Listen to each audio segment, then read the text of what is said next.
मुंबईत फुटपाथ विक्री घोटाळा. शिंदे गट पदाधिकाऱ्याने पाणीपुरी विक्रेत्याला 3 लाखांचा चुना लावला. बीएमसी संपत्तीवर डाव, आता कोर्टाची वाट. मित्रांनो, शहराच्या रस्त्यावर चालताना फुटपाथ हे पाच चाऱ्यांचं सुरक्षित घर असावं, पण आता ते विक्रीसाठी ठरवलंय का? मुलुंडमधील एका भटक्या पाणीपुरी विक्रेत्याला शिवसेना शिंदे गटच्या स्थानिक पदाधिकाऱ्याने फुटपाथ विकत घेण्याच्या बहाण्याने 3 लाख रुपये फसवले, असा गंभीर आरोप समोर आलाय. हा व्यवहार 2023 मध्ये झाला होता, पण मुंबई महापालिका बीएमसी निवडणुकीच्या तोंडावर उघडीस आला. संतोष गुप्ता नावाच्या विक्रेत्याची कहाणी ऐकून थरकाप उडेल. कर्ज, दागिने गहाण, बाउन्स चेक आणि शेवटी फसवणुकीचं दुःख. चला, या घोटाळ्याची सविस्तर रोमांचक माहिती घेऊया. हा फक्त एका व्यक्तीचा नाही, बीएमसीच्या संपत्तीवर प्रश्नचिन्ह उभारणारा मुद्दा आहे. घटना काय आणि कशी घडली, चला जाणून घेऊया आजच्या व्हिडिओमध्ये. नमस्कार, मी नील सोनार, तुम्ही पाहत आहात बोल एमएच. मुलुंड पूर्व भागात मुंबई महानगरपालिकेच्या फुटपाथवर पाणीपुरी विकून उदरनिर्वाह चालवणारा संतोष बच्चूलाल गुप्ता, वय 35, हा साधा माणूस. 2023 मध्ये त्याला सोनेरी संधी मिळाली असं वाटलं. शिवसेना शिंदे गटचे स्थानिक पदाधिकारी अविनाश बागुल यांची फुटपाथचा एक भाग विकण्याची ऑफर दिली. हे फुटपाथ माझ्या ताब्यात आहे, कायमचा व्यवसाय चालव, असं बागुल म्हणाले. गुप्तांनी विश्वास ठेवला आणि 3 लाख रुपये बागुलच्या खात्यात जमा केले. ही रक्कम जमवणं सोपं नव्हतं. कर्ज घेतलं, आईचे दागिने गहाण ठेवले. आशा होती की ही जागा मिळाली की व्यवसाय वाढेल, कुटुंब चालेल. पण 2 वर्षे झाली, ना जागा मिळाली ना दस्तऐवज. बागुल टाळाटाळ करत राहिले. अखेर कंटाळून गुप्तांनी पैसे परत मागितले. तेव्हा बागुल यांनी ढोसेवाल्या म्हणजेच गुंडाने गुप्तांकडून दरमहा 17,000 रुपयांची वसुली करण्याचा प्रयत्न केला, असा आरोप आहे.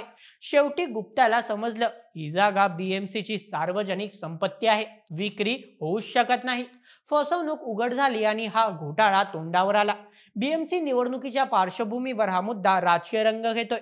बीएमसीच्या फुटपाथ धोरणानुसार अशी विक्री बेकायदेशीर आहे. फुटपाथ पाच चाऱ्यांसाठीच असतो, विक्रीसाठी नाही.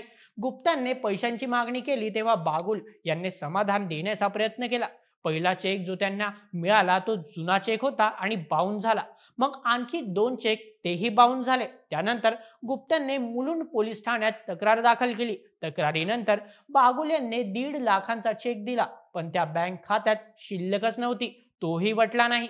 पोलिसांनी गुप्ताला सांगितलं, कोर्टातून आदेश आणा, तेव्हा तपास करू. आता गुप्ता कोर्टाच्या वाटेवर आहेत. या प्रकरणात फसवणूक आयपीसी कलम 420, फसव्या करार 465 आणि गुंडागर्दीचे आरोप असू शकतात. पोलीस तपास सुरू आहे, पण राजकीय दबावाची शक्यता नाकारता येत नाही. अविनाश बागुल यांची बाजू. बागुल यांनी सर्व आरोप फेटाळले. ते म्हणाले, संतोष गुप्ता आणि माझ्यात कोणताही फुटपाथ विक्रीचा करार झाला नव्हता.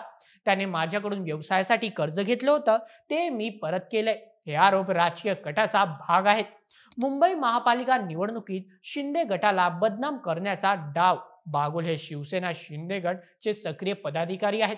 मुलुंडमध्ये प्रभावशाली. त्यांचा म्हणण्यानुसार हा व्यक्तिगत वाद आहे, घोटाळा नाही. पण आरटीजीएस रेकॉर्ड आणि चेक्सचे पुरावे गुप्त्याकडे आहेत, जे खरा वाद उफाळून आणतील. हा केवळ एक प्रकरण नाही, मुंबईत फुटपाथवर अतिक्रमण ही सततची डोकेदुखी आहे मित्रांनो. बीएमसीने 2022 मध्ये सुधारित पदपथ धोरण लागू केले. उद्देश फुटपाथ अतिक्रमण मुक्त करून पाच चाऱ्यांसाठी सुरक्षित मार्ग देणं.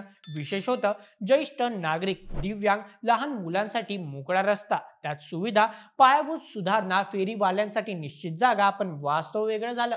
मुलुंड, अंधेरी, दादर सारख्या भागात फुटपाथवर दुकानं, हॉटेल्स, बेकायदेशीर स्टॉल. बीएमसी कारवाई करते पण पुन्हा उभे राहतात. हा घोटाळा दाखवतो की पदाधिकारी सार्वजनिक संपत्तीचा गैरवापर कसा करतात. नागरिकांकडून कारवाईची मागणी वाढली आहे. फुटपाथ विक्री थांबवा, पायी चालणाऱ्यांसाठी सोडा, यावर इतर नेत्यांच्या प्रतिक्रियाही आल्या आहे मित्रांनो. संजय राऊत म्हणाले, शिंदे गटात घोटाळ्यांची मक्तेमार, फुटपाथ विक्री हे इतर बीएमसीची लूट आहे. निवडणुकीत उत्तर देऊ. मग आदित्य ठाकरे म्हणाले, मुंबईची संपत्ती विकत घेणारे नेते, शिंदे सरकारची खरी ताकद दिसली. या प्रतिक्रियांनी मुंबई महापालिका निवडणुकीत हा मुद्दा गरमावेल असं दिसतंय. मुलुंडचा हा फुटपाथ घोटाळा संतोष गुप्ता सारख्या साध्या माणसाचं दुःख आहे, पण तो बीएमसीच्या भ्रष्टाचाराची आणि फुटपाथ अतिक्रमणाची ओळख आहे. 3 लाखांचा धक्का, बाउन्स चेक आणि राजकीय कट, हे सगळं निवडणुकीच्या पार्श्वभूमीवर काय परिणाम करेल? गुप्ता न्याय मिळवेल की वाद वाढेल? कमेंट्समध्ये तुमचे मत आम्हाला नक्की कळवा आणि अशाच व्हिडिओसाठी सबस्क्राईब करा बोल एम एच आपल्या युट्यूब चॅनलला. धन्यवाद.